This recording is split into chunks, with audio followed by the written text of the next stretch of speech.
The broadcast is now starting. All attendees are in listen-only mode. Hello, this is Jennifer Schouts, and welcome to our Government Contracting webinar series. We are in week 5 of a total of 9 weeks. We just recently added 2 additional weeks to the series. You can find the full schedule on our website under the webinar section. All the webinars are complimentary. They are also recorded. You can usually find the recording the same day, a few hours after the presentation. Again, they are all listed on our website, the current schedule, as well as recordings. A little bit about us.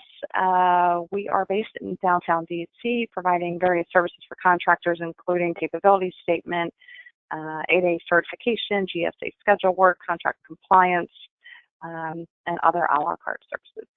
We do host webinars, events, and seminars throughout the year, so please check our website for under the event section, or you can sign up for our newsletter, and that'll be pushed out every Monday, letting you know about various events in the government contracting sector. A little bit about me here, but more importantly, we are lucky enough to be joined today by Karen Long, and she's going to be talking about profitability in firm fixed price contracts, which is a common way for government contracts to be structured. So Karen, without further ado, I will turn the floor over to you and look forward to hearing your presentation. So thanks for joining us today. Thanks, Jennifer. I really appreciate you having me. And thanks to everyone for joining us today. I've been working in government contracting for over 15 years now. I'm a certified federal contracts manager, and you can see my contact information on this slide. Please feel free to contact me after the presentation if you have any questions.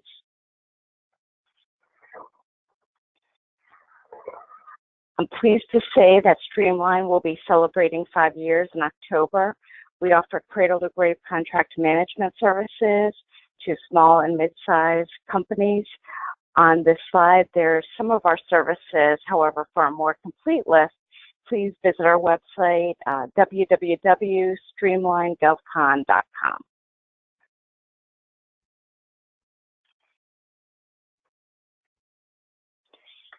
How to maximize profitability on firm fixed price labor contracts. So there are a lot of ways to maximize profitability on firm fixed price contracts. I'm going to cover very briefly today internal kickoff, executing effectively, retaining staff, and contract closeout. All of these could be covered in more depth if we had more time. And again, you're welcome to contact me after the webinar. So with most contracts, the government has a kickoff, which I'll call an external kickoff, and that's where the CEO, the COR, PM, contracts person, and some other representatives from the company meet.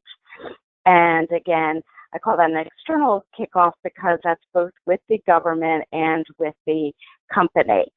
I'm advocating and suggesting an internal kickoff to include the PM, technical staff, accounting department, contracts department, HR, and business development departments. And here's why I say that. The contracts department can give you an overview of the contract.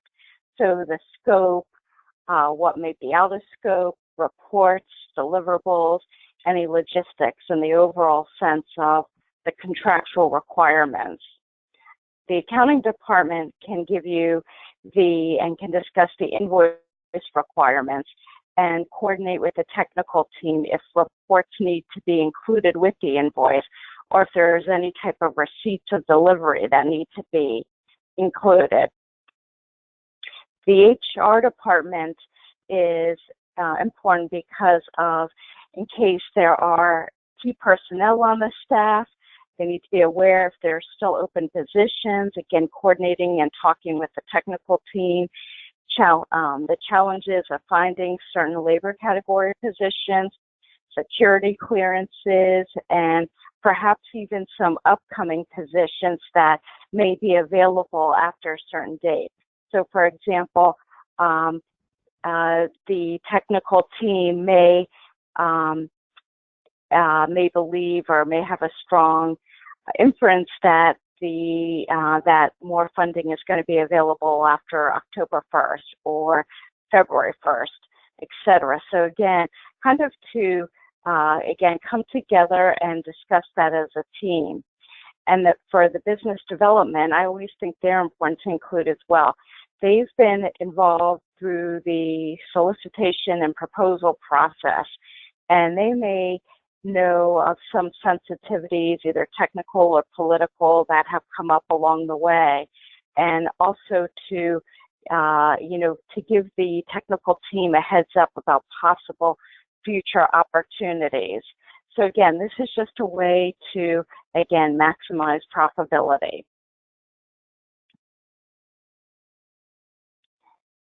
And executing effectively. So again, obviously this is key, and I mentioned a few things on this slide, and then I'll expand a little bit as well. So watch for scope creep. On a firm fixed price contract, especially if the company allows scope creep, then really the government is essentially getting work for free. So obviously scope creep is important on any contract, but especially for firm fixed price contracts. Then also another key point to be very aware of is staying within the hours of the bid if possible. So perhaps the price was based on 1,880 hours or 1,920 or whatever the number may be. You want to stay as close to that as possible. Or obviously, if you can get all the deliverables done at a lower amount of hours, that's even better, as long as you are as long as you're delivering. Trade-offs. So an example of a trade-off might be you may discover one engineer, the senior engineer may need to work a little bit more than the junior engineer. So perhaps the senior engineer can put in more hours, but the junior engineer can be put somewhere else or work on other projects. Again, that's an example of a trade-off. Two important points that I just want you to be aware of, 2 points of caution as I call them. You do want to make sure that it is not a firm fixed price a firm fixed price level of effort contract. Firm fixed price level of effort, or LOE contract, is very different from just a firm fixed price, and we're not going to discuss that today, but that is something to be aware of.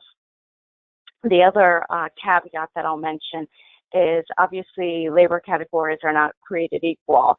So I gave you an example of a trade-off, a senior for a junior engineer, but again, just recognize that 1 hour of one time, 1 hour of a senior engineer is not going to be obviously equal to 1 hour of a junior engineer. One example that I did not put up here that I thought I would share is, which is a best practice, is to do an estimate of completion or an estimate to complete. And either, depending on the size of the contract, either doing this monthly or quarterly. And what this is this involves calculating the labor already performed and the ODCs or other direct costs already purchased, and then also projecting the additional labor and other direct costs to complete the job. Then obviously if you have the hours, you have the direct cost, you want to convert that to dollars. And this is a good way for you to see whether the company is either on track, ahead, or behind schedule as compared to what was bid.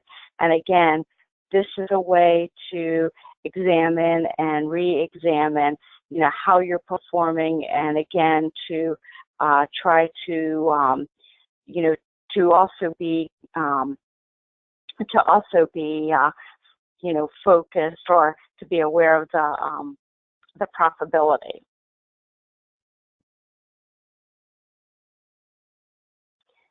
Retaining staff is something that I find is maybe the most overlooked by companies in terms of staying on target and getting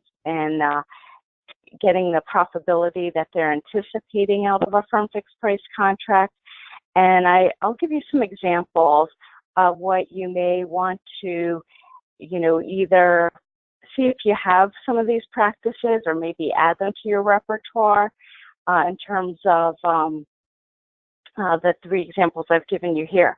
So for onboarding policies, some examples that, again, you may want to add to what you're already doing is to give maps of local restaurants and perhaps shops to new employees that are starting. Anything to make them feel a little more welcome. Some companies give welcome cards to new employees. That's always a nice touch. And then a third example is making sure the computer and any technical equipment is ready to go on that employee's first day.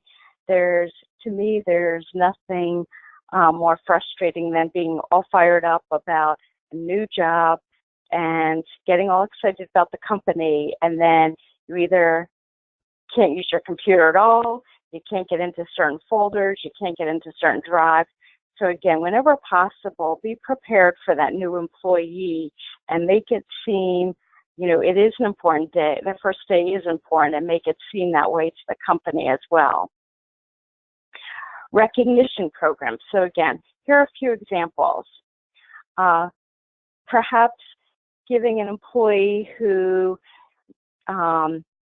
did exceptionally well on something or went out of their way above and beyond to have them have lunch with an executive of a company to make them feel important and like they're part of the team and their opinion matters.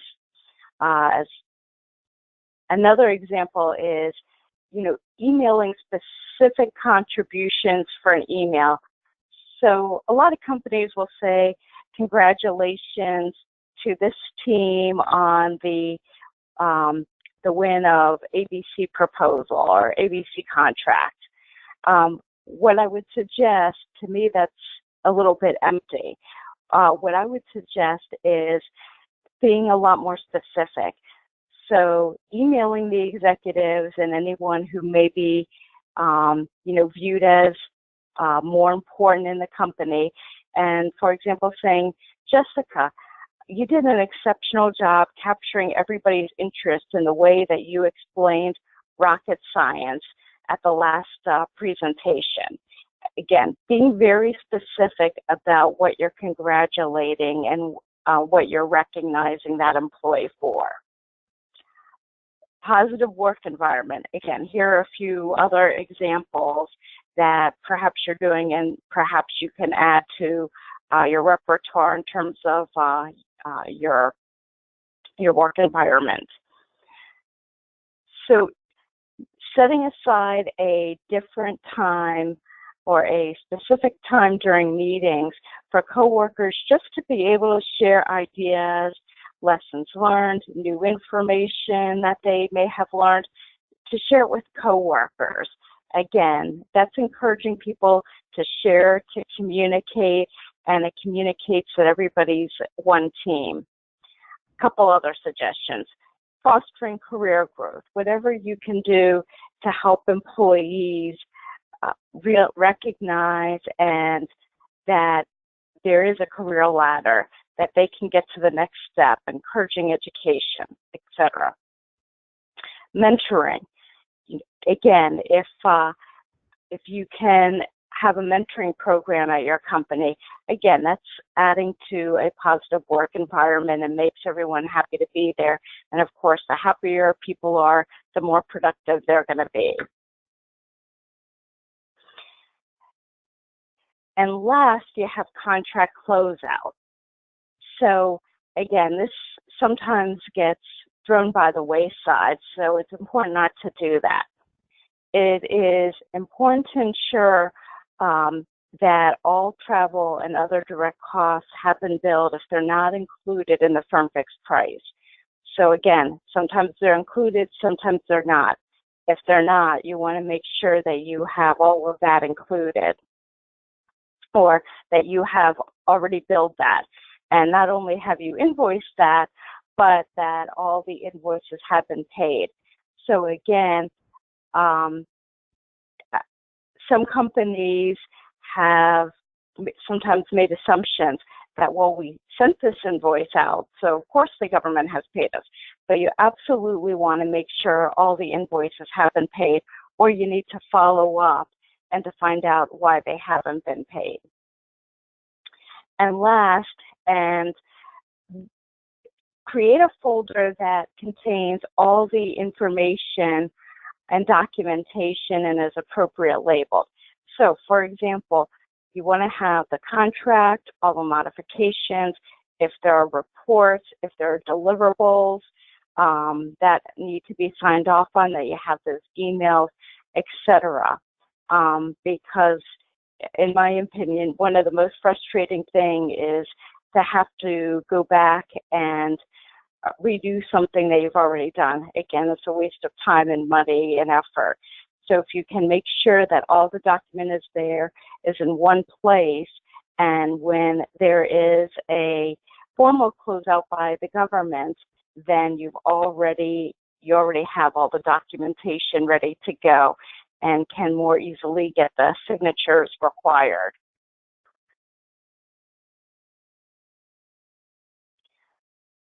So I said think long-term on this slide. However, probably a better wording would have been think big picture. And the bottom line is, if you perform well externally for the client in terms of the technical basis, and internally for the company in terms of financially, then that is really the best results. That is really the best result. That's a win-win for everyone. So again, those are a few tips about what I have to maximize profitability on a firm fixed price contract. And I want to thank Jennifer for having me, and I will turn it back over to her. Great. Thanks, Karen. Good information. Karen's contact information is on the screen. You can call her directly at the phone number listed, or email her for additional information. Tomorrow we are covering GSA schedules. Next week, Monday, we have a holiday. Tuesday through Friday, we are covering the SBA 8A certification, teaming and partnering, understanding and capitalizing on set-aside contracts. And Friday, we will close out week 6 with simplified acquisitions. So again, all of our webinars are complimentary. They're recorded as well. You can get the full schedule on our website as well as the recordings. Thanks again, Karen, and thanks again, everybody, for joining us today.